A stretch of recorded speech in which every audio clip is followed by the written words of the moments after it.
Revenge is a dish best served cold, and the heroine of our movie today serves it frozen solid. Gone Girl shows us just how dangerous it can be to underestimate a woman. After watching this, you might think twice before upsetting the wrong person, because the consequences can be brutal. So hit that like button, subscribe, and stick with me until the end as we dive into the twisted tale of Nick and Amy. Our story opens on their 5th wedding anniversary, but instead of surprising his wife with a thoughtful gift, Nick seems distant and cold. He heads to the bar for a drink. The bar isn't just any place. It's run by his twin sister, Margot. Sitting with her, Nick complains about Amy, venting his frustrations about how difficult she's been. From here, we jump back in time. We meet Amy, not just any woman, but a famous author of beloved children's books. At a signing event for one of her novels, Nick appears among the crowd. They strike up a conversation, bonding over their shared love for writing. Nick, though less successful, writes for small magazines. Amy is drawn to his sharp mind and sense of humor. Their chemistry builds quickly, and before long, they fall in love and get married. Fast forward to the present. Nick receives a sudden call from his neighbor, telling him that his cat is wandering outside the house. Nick rushes home to bring the cat back in, only to notice something strange. The front door is wide open. He calls out for Amy, but silence answers him. As he searches the house, he stumbles on a disturbing sight. The glass coffee table is shattered, shards scattered across the floor. His concern grows into panic, and without wasting time, he calls the police to report Amy missing. Detective Rhonda arrives on the scene with her assistant. She carefully examines the house and quickly spots faint bloodstains in several areas. Entering Amy's study, she picks up one of her books and realizes exactly who the missing woman is: Amy Dunn, the famous writer. This changes everything. Amy's disappearance is no longer just a case, it's a public scandal in the making. At the police station, Rhonda sits down with Nick. She assures him they'll track Amy's phone, monitor her bank accounts, and launch a press conference to spread the news. But Nick doesn't seem concerned. He dismisses the idea as unnecessary, which immediately makes Rhonda suspicious. Her questions continue, but Nick's answers only deepen her doubts. He doesn't know Amy's blood type. He can't name her favorite color. He even claims Amy had no friends, saying most people found her arrogant and complicated.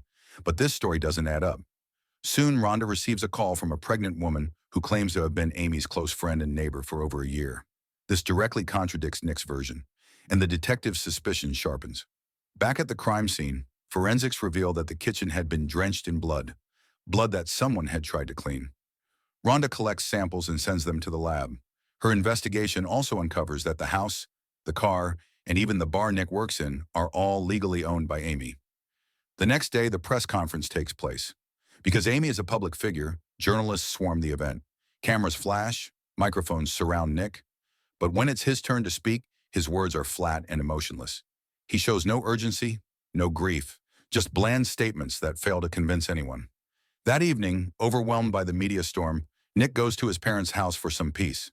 But Rhonda, relentless in her pursuit, follows him. Nick notices and loses his patience. He lashes out at her, forcing her to leave, before driving away himself. Meanwhile, Amy's diary offers a stark contrast. In its early entries, their marriage seems perfect. On their 1st anniversary, they're still glowing with love. But cracks begin to show after they move to Nick's hometown so he can be closer to his sick mother. Months go by, and Nick still hasn't found a job. The tension grows heavier. Worse, Nick begins spending Amy's money recklessly, wasting it on things like video games. Amy is hurt and frustrated. She tries to encourage him, reassuring him that better days will come. But Nick interprets her optimism as hollow consolation, and resentment begins to fester between them. After some time, Amy even buys the bar and puts Nick to work there. A move meant to keep him afloat, but it doesn't fix what's broken between them. Tension is thick. Amy admits she asked Nick about having children because their marriage was crumbling, but Nick explodes. In a terrifying moment, his anger turns physical. He hits her. Meanwhile, a darker thread surfaces. Detective Rhonda tracks down an arms dealer who quietly tells her that Amy bought a gun some time ago. Apparently, Amy was scared, afraid of Nick's temper, and had been considering divorce. Yet she also knew something about their reality. Nick needed her family's money, and that made it unlikely he would walk away. Everything about their finances and power dynamics suddenly looks more complicated. Back at Margot's house, the case is everywhere on TV. News programs replay conference footage, and commentators note that Nick smiled during the press event, an odd, unemotional look for a grieving husband. Later that night, Nick's girlfriend, Andy, shows up at Margot's to see him. Nick panics and asks her to leave before Margot notices, but she refuses.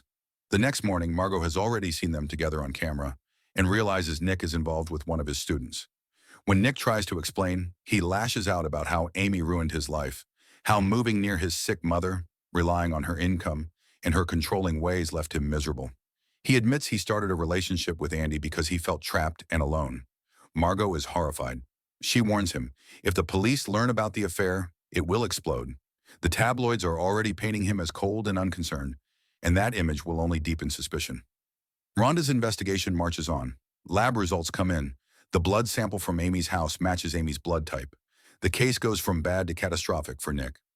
That same night, Nick decides to make a public speech, hoping to sway opinion. Instead, chaos erupts. Amy's supposed pregnant neighbor, the one who claimed to be close with Amy, rushes the stage with others and accuses Nick of hiding something. She screams that Amy had been 6 weeks pregnant.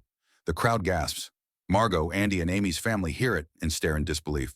Police haul Nick away amid shouts and flashing cameras. Back at the station, Rhonda confronts him with everything piling up. She shows him photos where Amy and the neighbor Noel appear close. She tells him the kitchen blood is Amy's and that they'll examine medical records to confirm the pregnancy. She lays out his debts, the spending on games and other luxuries, and reminds him he took out a life insurance policy on Amy. The case narrows into one brutal conclusion for her. Amy was murdered. Now they need the body to close it. Nick protests, furious and defensive, insisting he didn't buy any of those insurance policies, that Amy herself had arranged it. But the suspicion is there, loud in public. After Rhonda leaves, Margot returns to question him again about the pregnancy. Nick swears he had no idea, that Amy never wanted kids. Meanwhile, Rhonda searches Nick's father's house for evidence. There, she finds signs of an attempt to destroy proof. Amy's notebook and an object that could be a murder weapon had been burned in the oven. The notebook, however, survives enough to reveal chilling entries. On the day before she disappeared, Amy wrote that the relationship was bad, that she believed Nick was cheating and planned to use her for her family's fortune, and that she feared he might kill her. Now we hit the twist. We rewind to the moments before Amy vanished and see the truth from a different angle. Everything that looked like evidence against Nick starts to look disturbingly deliberate, because Amy herself has been orchestrating a plan. We watch her traveling in a car, calm and calculating, outlining the perfect revenge. Her blueprint is chillingly precise. Her scheme depends on a few critical moves.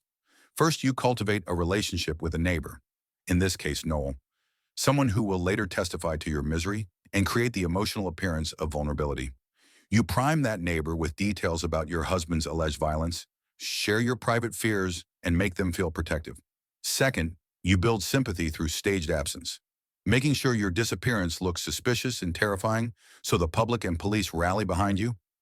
Third, you plant physical clues and manipulate the money and property situation so the trail points directly at your spouse. Every element is part of a trap designed to ruin Nick, to make the world believe he is the kind of monster Amy feared. Amy's plan is cold-blooded and methodical. She's not simply disappearing, she's engineering an elaborate frame-up. And now, with blood matches, burned evidence, and a friend ready to scream her version of events into a microphone, the net appears to be closing around Nick exactly as Amy intended. Amy's plan for the perfect revenge is chillingly meticulous. She spreads the story that she is pregnant, and to make it believable, she uses her pregnant neighbor, Noel. Amy has Noel drink a lot of juice, then collects a urine sample from her in the bathroom. She takes it to the lab, attaches the results to her medical records, and creates the illusion of a real pregnancy. Next, Amy floods her house with 2 bags of her own blood. Every drop is carefully placed to suggest a struggle, to make it look like Nick tried to kill her and that she fought back. To add to the illusion, she leaves false entries in her diary describing Nick as violent and aggressive. Some pages are burned, raising more suspicion against him. In reality, Nick never hit her. Everything was a fabrication designed to frame him. Amy decided to execute this elaborate plan the moment she discovered Nick's affair and realized he had been using her for her family's money. After setting her plan in motion, Amy dyes her hair and eyebrows, packs a large sum of cash, and disappears to a distant location. She follows the news online, watching how the world reacts to her disappearance. Meanwhile, Nick knows Amy is orchestrating her revenge, but has no evidence. Desperate, he turns to Tanner, a top lawyer renowned for handling cases like his. Tanner advises Nick to gain public sympathy and portray himself as incapable of harming Amy, while simultaneously undermining Amy's reputation. Their first move is to find someone Amy has hurt in the past who can testify in Nick's favor. Nick identifies Daisy, a former lover of Amy's. Daisy and Amy had broken up, but he had continued sending messages. Nick visits Daisy to ask about Amy, hoping to get testimony that could counter the narrative Amy is constructing. At first, Daisy refuses to speak ill of Amy, still harboring feelings for her, and walks away. Nick explains the situation to Tanner. Amy's goal is to frame him for her disappearance and her supposed pregnancy while highlighting his affair with Andy. Tanner warns that Andy could complicate matters, and any expensive items found in Margot's house could be misinterpreted as evidence of Nick's guilt. In preparation, Tanner coaches Nick to appear on TV, gain sympathy, and control the public narrative. Meanwhile, Amy adopts a new identity and starts living in a different neighborhood, staying as far from scrutiny as possible. One day, she accidentally drops money in front of a neighbor, drawing unwanted attention. That night, she is attacked by thieves attempting to steal her cash. Fearful that her true identity will be exposed, she packs up and flees, temporarily living out of her car. Seeing no other option, Amy contacts the only person she feels she can trust, Daisy.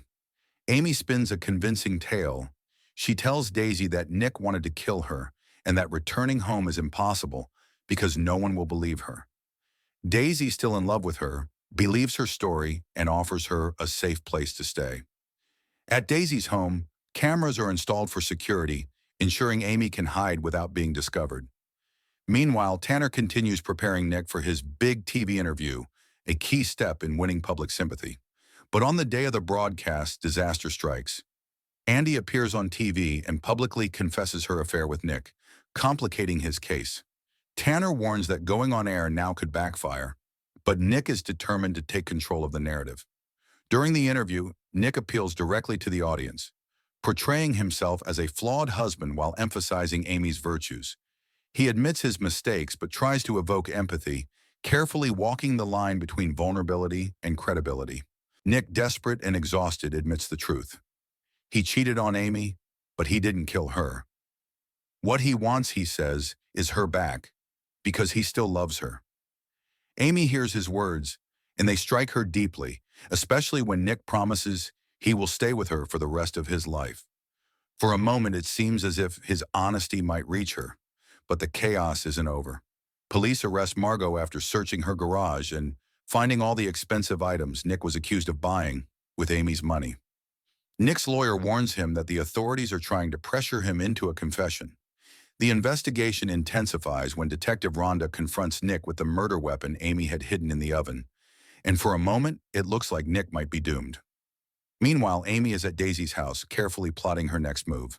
She knows leaving could provoke Daisy, so she decides to strike decisively. Amy dresses provocatively and ruins her hair and clothes to stage a struggle. Cameras capture her preparing the scene as if Nick had assaulted her, but she moves to the one place without surveillance, the bathroom, to add rope marks on her wrists and injure herself in sensitive areas. Her performance is chilling. She screams as if kidnapped, and creates the illusion of a brutal attack. When Nick arrives, Amy seduces him, then, in a terrifying twist, suddenly attacks and kills Daisy brutally, showing just how dangerous and calculated she is. Meanwhile, the lawyer manages to secure bail for Nick and Margot, but the drama isn't over. The next morning, press and neighbors gather outside Nick's house, and everything changes. Amy returns covered in blood and embraces Nick. Overnight, the narrative flips. Nick, once the most hated man in town, is now seen as innocent of Amy's murder. That evening, a doctor examines Amy and confirms she was supposedly assaulted. Nick knows she's deceiving everyone again, but without evidence, he can do nothing. Amy recounts her story to the investigating officers. She claims Daisy was obsessed with her, attacked her with a wooden bat, kidnapped her, and tortured her daily without food. When investigators show skepticism, she points to the cameras, claiming they recorded everything. One officer asks if she wants to return to Nick. She smiles wickedly and says yes, cementing her control. Nick, standing there, feels the anger boil inside him. He knows she's lying, but he's powerless to prove it. Back at their house, the press captures every moment. Once inside, Nick confronts Amy about Daisy's death, but she calmly insists that everything she did was to come back to him. She even instructs him to remove his clothes to ensure he isn't recording her. Fear and manipulation leave Nick trapped. He considers leaving, but Amy threatens to destroy his life if he tries. Helpless, he gives in. He realizes fully that he has fallen into her trap, a perfect psychological snare, and there is no escaping it. The movie closes with Nick leaving Amy to sleep in their home, but the tension lingers. He will never feel truly safe, and the haunting control Amy holds over him defines their twisted marriage. Gone Girl ends with a chilling reminder. Some games are never meant to be won, and love can be the deadliest trap of all. If you enjoyed this recap, don't forget to like, subscribe, and hit the bell to get all our upcoming summaries. See you in the next movie breakdown.